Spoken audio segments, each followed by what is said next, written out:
Bienvenidos al primer curso de Introducción a la Seguridad Industrial del campus de D&G. Este curso está enfocado a conocer los principios básicos de la seguridad industrial y a cómo manejarlos.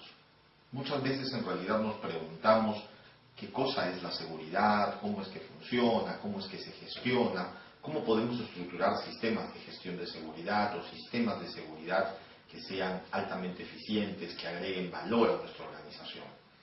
Bueno, en ese escenario es que vamos a trabajar este curso. Para empezar, vamos a empezar definiendo la seguridad como un conjunto de elementos de orden técnico, legal y humano que nos permiten administrar y conducir los niveles de riesgo hasta aquello que podemos tolerar, hasta aquello que podemos administrar. Y repito, en esa definición hay tres componentes. La seguridad como componente técnico, porque es un conjunto de elementos de conocimiento técnico, legal y humano. Técnico porque no se sabe nunca si es seguro hasta que no se conoce. En realidad es importante conocer. El conocimiento es la base de la seguridad también. Yo no sé si una tubería es peligrosa o no es peligrosa si yo no sé si por ella pasa frío o calor. Yo no sé si una ductería puede ser utilizada o no, si no sé qué es lo que pasa. No sé reconocer un gas si es que no estoy acostumbrado al olor de determinado gas. Entonces el conocimiento tiene un componente fundamental en el análisis de la seguridad. En otras palabras, es necesario tener un sólido conocimiento técnico para poder hacer diseños de seguridad, para poder hacer especificaciones de seguridad, para poder analizarlas y para poder implementarlas. Por lo tanto, la seguridad tiene una sólida base en el conocimiento que se tenga de la industria, del negocio, de los materiales que se utilizan, de los métodos que se aplican, y por eso la parte técnica es fundamental. Entonces, este componente de orden técnico es muy importante.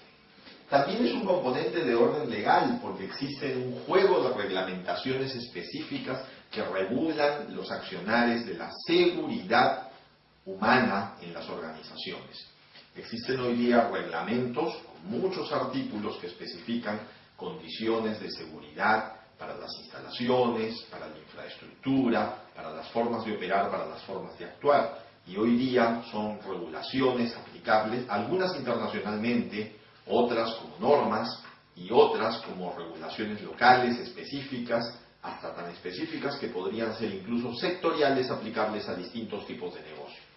Y humanas porque finalmente se trata de un componente completamente humano. Y eso me lleva a la reflexión de que la seguridad parte del valor. Uno no cuida aquello que no le da valor. Y siempre ponemos en las orientaciones y en las conferencias el siguiente ejemplo. Cuando uno sale muy temprano en la mañana y se le cae una moneda de 1 centavo y está muy apurado por llegar a su trabajo, pues es poco probable que se detenga a recoger esa moneda de 1 centavo. Pero cuando uno sale con la misma premura a trabajar y eso que se le cae no es una moneda de 1 centavo, sino un billete de 100 euros, 100 dólares, 100 soles, entonces uno se detiene. Pero entonces, ¿cuál es la diferencia entre una moneda de 1 centavo y un billete de 100 dólares? La diferencia es el valor.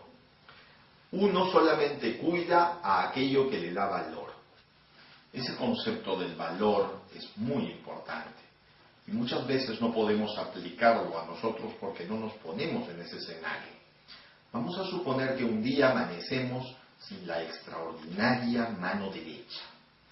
La mano derecha cuya oposición de este dedo hizo posible la tecnología. Pues esa mano derecha vamos a suponer que un día no amanecemos con la mano derecha.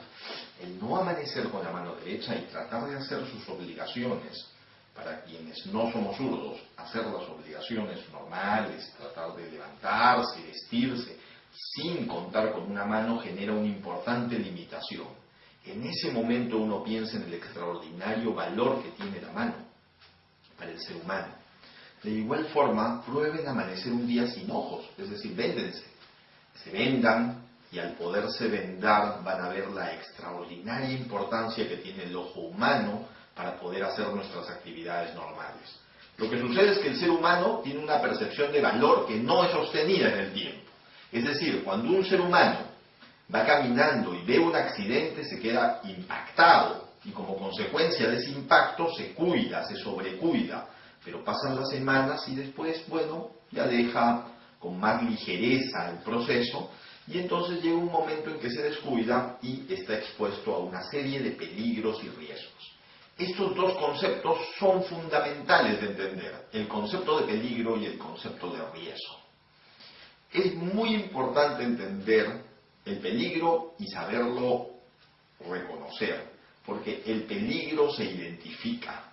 En cambio el riesgo no, el riesgo se evalúa. El peligro se identifica, pero el riesgo se evalúa. Y hay que tener una práctica de identificar peligros y evaluar permanentemente los riesgos. Pero para poder identificar algo hay que saber qué es, y cómo funciona, y cómo se conoce. Entonces vamos a establecer la relación entre peligros y riesgos. Peligros y riesgos. Un peligro no es otra cosa que una energía potencial de daño. En cambio, un riesgo es la probabilidad de que el peligro se materialice.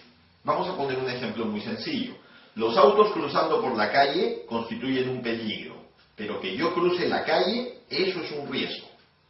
En otras palabras, la probabilidad de que el peligro se materialice se denomina riesgo. Por lo tanto, el riesgo hay que evaluarlo.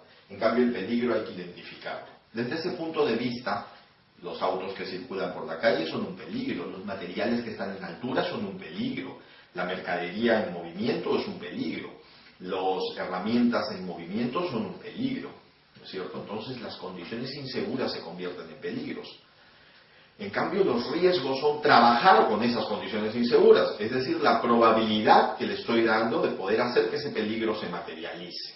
Y como consecuencia, los peligros vienen a ser las causas y los riesgos vienen a ser los efectos. Entonces existe una clarísima relación causa-efecto entre peligros y riesgos. Vuelvo a repetir, los peligros se identifican, en cambio los riesgos se evalúan. Por lo tanto, hay que trabajar en esta poderosa herramienta que se llama el IPER, que es la identificación de peligros y evaluación de riesgos. En la experiencia de trabajo con los IPER hemos encontrado muchas posibilidades de hacer gestión efectiva sobre la base del trabajo de una sólida identificación de peligros y una apropiada evaluación de los riesgos. Para ello hay que entender que los peligros, como habíamos mencionado, se identifican, es decir, hay que identificarlos. En cambio, los riesgos hay que evaluarlos, porque en realidad los riesgos se componen de la probabilidad de ocurrencia por la severidad que puedan tener estos. Entonces el riesgo, la ecuación general de riesgos es probabilidad por severidad, es decir, qué tan probable es que ocurra y qué tan severo es que pase. Esa combinación nos da la materialización del riesgo como tal. Esta es la relación que maneja el IPER. Pero hay cosas más importantes aún, y es que una apropiada identificación de peligros permite entender cuáles son los riesgos más importantes y de esos riesgos poder establecer esfuerzos de control. En ese sentido hay que entender también otro concepto, y es el concepto de accidentes e incidentes, que también tiene una relación de causa-efecto.